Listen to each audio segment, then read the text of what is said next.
अगले वीक बहुत सारी कंपनियां अपना आईपीओ लेके आ रही है, जिसमें कि हम लोगों ने वारे energy and Deepak builders and engineer के बारे में ऑलरेडी बात कर चुके हैं। एंड ये दोनों आईपीओ के ऊपर जो इन डिटेल वीडियो है वो मैंने बना के अपलोड कर दिया है। इस वीडियो में हम लोग अगले वीक के तीसरे मेन बोर्ड आईपीओ के बारे में बात करेंगे, जो कि गोदावरी बायो रिफाइनरी लिमिटेड है। यह आईपीओ में अप्लाई करने से पहले आपको इस कंपनी के बारे में कुछ चीज़ों का जानना काफ़ी जरूरी हो जाता है। इसका जो वैल्यूएशन एंड मार्जिन है, इसके अलावा इसका जो पिछले कुछ सालों का जो फाइनेंशियल परफॉर्मेंस है, उसको देखने के बाद ही आप ये आईपीओ में अप्लाई कर सकते हैं। तो इस वीडियो में हम लोग गोदावरी बायो रिफाइनरी के बारे में कंप्लीट एनालिसिस करेंगे, तो वीडियो को एंड तक जरूर देखिएगा। एंड अगर आप इस चैनल पर पहली बार आए हैं तो चैनल को सब्सक्राइब भी कर लीजिए। तो चलिए वीडियो कंटिन्यू करते हैं। अगर हम लोग यहाँ पे गोदावरी बायो रिफाइनरी के बारे में बात करें तो ये कंपनी 1956 में फॉर्म हुई थी, तो ये काफ़ी पुरानी कंपनी है। एंड ये कंपनी का अगर हम लोग मेन बिजनेस देखें तो ये कंपनी का प्रोडक्ट पोर्टफोलियो में हम लोगों को शुगर देखने को मिल जाता है। एंड साथ ही साथ various grade of ethanol and जो पाउडर प्रोडक्ट होता है वो सब देखने को मिल जाएगा। इसके अलावा अगर ये कंपनी का क्लाइंट देखें तो उसमें आपको बहुत सारा कंपनी देखने को मिलेगा, जिसमें कि आपको हिंदुस्तान कोको कोला भी देखने को मिल जाता है। एंड साथ ही साथ ये कंपनी 20 कंट्री से भी ज़्यादा कंट्री में अपना जो प्रोडक्ट है उसको एक्सपोर्ट करती है, जिसमें कि आपको ऑस्ट्रेलिया, चाइना, यूएस जैसे भी कंट्री देखने को मिल जाता है। एंड कंपनी का भी 2 ऑपरेशनल मैन्युफैक्चरिंग यूनिट है, एक आपको कोलकाता में देखने को मिलता है एंड दूसरा महाराष्ट्र में। इसके अलावा जून 2024 के हिसाब से इस कंपनी के पास अभी 1583 परमानेंट एम्प्लॉय है। ये तो हो गया इस कंपनी का बेसिक इन्फॉर्मेशन। बट अगर आपको ये आईपीओ के लिए अप्लाई करना है या फिर अवॉइड करना है, उसको पता करने के लिए आपको इस कंपनी का फाइनेंशियल पे थोड़ा और अच्छे से ध्यान देना पड़ेगा। तो पहले हम लोग इस कंपनी का जो बेसिक आईपीओ डिटेल है वो देख लेते हैं, एंड उसके बाद हम लोग इस कंपनी का जो फाइनेंशियल परफॉर्मेंस है उसके बारे में भी बात करेंगे। अगर हम लोग यहाँ पे गोदावरी बायो रिफाइंड का बेसिक इन्फॉर्मेशन देखें तो ये कंपनी का जो एक शेयर का प्राइस होने वाला है, जो अपर रेंज है, ये हम लोगों को 352 रुपीज़ का देखने को मिल जाता है। एंड ये आईपीओ का टोटल साइज 555 करोड़ के आसपास का होगा, जिसमें कि हम लोगों को fresh issue and offer for sale दोनों ही देखने को मिल जाता है।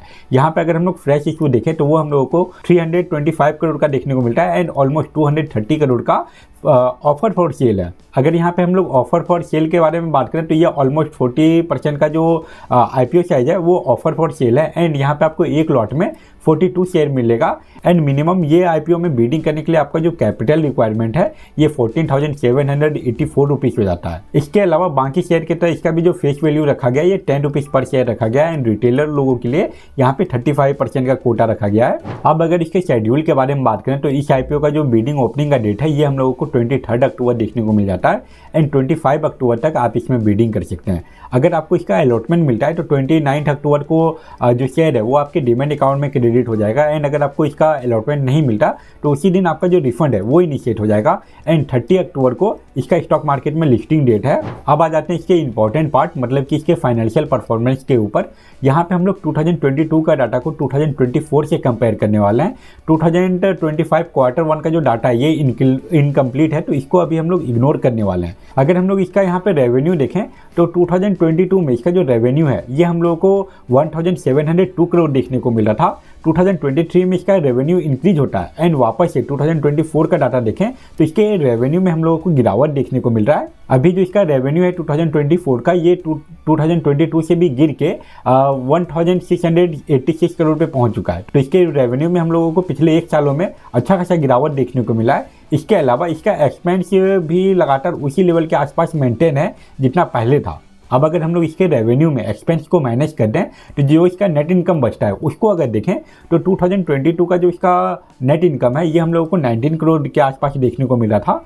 2023 में ये थोड़ा सा इंक्रीज होता है, 19.64 करोड़ पहुंचता है। एंड अगर हम लोग यहाँ पे 2024 का डाटा देखें तो ये गिर के अभी जो इसका नेट इनकम है ये सिर्फ और सिर्फ 12 करोड़ रह गया है। इसके अलावा ये कंपनी का जो प्रॉफिट आफ्टर टैक्स मार्जिन है वो भी काफ़ी कम है, सिर्फ और सिर्फ 1% का मार्जिन था पहले, जो कि अभी कम होकर सिर्फ और सिर्फ 0.73% बचा है। इस वीक जितना भी आईपीओ आने वाला है उसमें से सबसे कम मार्जिन इसी कंपनी का देखने को मिलेगा।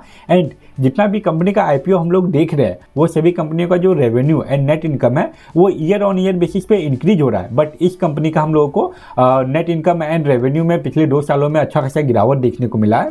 अब अगर बात करें वैल्यूएशन एंड मार्जिन के बारे में तो इसका जो अभी का अर्निंग पर शेयर है ये 3 रुपीज़ के आसपास है, जो कि IPO लॉन्च होने के बाद सिर्फ और सिर्फ 2.4 रह जाएगा। इसके अलावा इस कंपनी का जो PE रेशियो है ये अभी का 120 के आसपास चल रहा है, जो कि IPO लॉन्च होने के बाद जो इसका PE रेशियो है ये 145 से भी ऊपर हो जाएगा। तो ये कंपनी काफ़ी ज़्यादा वैल्यूएशन पे स्टॉक मार्केट से पैसा उठाने का ट्राई कर रही है। इसके अलावा ये कंपनी का जो ROCE है उसमें भी हम लोगों को गिरावट देखने को मिला है। एंड EBITDA परसेंटेज देखें तो वो अभी 8.77 के आसपास है। एंड अगर हम लोग इसका डेट टू इक्विटी रेशियो देखें तो वो भी 2.55 देखने को मिल जाता है। आफ्टर ऑल अगर finance and valuation and margin के बारे में बात करें तो इस कंपनी का हम लोग को रेवेन्यू में गिरावट देखने को मिल रहा है, साथ ही साथ इसका जो नेट इनकम है ये भी गिर रहा है। इसके अलावा ये कंपनी काफ़ी ज़्यादा वैल्यूएशन पे पैसा उठाने का ट्राई कर रही है। इसका PE रेशियो भी आपको 150 के आसपास देखने को मिल जाएगा। एंड अर्निंग पर शेयर देखें तो वो सिर्फ और सिर्फ 2.4 देखने को मिल रहा है। इस वीक जितना भी IPO आ रहा है उसमें से सबसे बुरा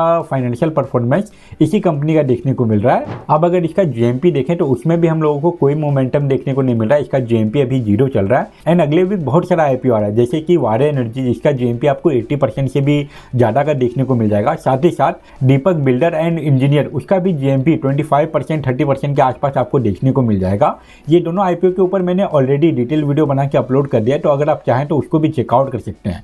अगर बात करें कि क्या आपको ये IPO के लिए अप्लाई करना चाहिए या फिर अवॉइड करना चाहिए, तो इस वीक हम लोगों को और भी बेटर ऑप्शन देखने को मिल रहा है। तो आप ये IPO को अवॉइड करके वो सारे IPO में अपना पैसा लगा सकते हैं जिसमें कि आपको लिस्टिंग गेन देखने को मिल जाएगा। साथ ही साथ लॉन्ग टर्म में भी वो सारे कंपनियों में आपको अच्छा ग्रोथ देखने को मिलेगा। इसका जो नेट इनकम है एंड रेवेन्यू है ये ईयर ऑन ईयर बेसिस पे गिरते ही जा रहा है। तो ये सब को देखते हुए आप ये IPO को अवॉइड कर सकते हैं। तो फिलहाल इस वीडियो में इतना ही। आई होप आपके लिए ये वीडियो यूजफुल रहा होगा। एंड अगर आपको ये वीडियो पसंद आए तो वीडियो को लाइक जरूर करें। एंड अगर आप इस चैनल पे पहली बार आए तो चैनल को सब्सक्राइब भी कर लीजिए, क्योंकि मैं ऐसे स्टॉक मार्केट के रिगार्डिंग डेली यूजफुल वीडियो लेके आता रहता हूँ। तो इस वीडियो को यहीं पे एंड करते हैं। Thank you for watching this video.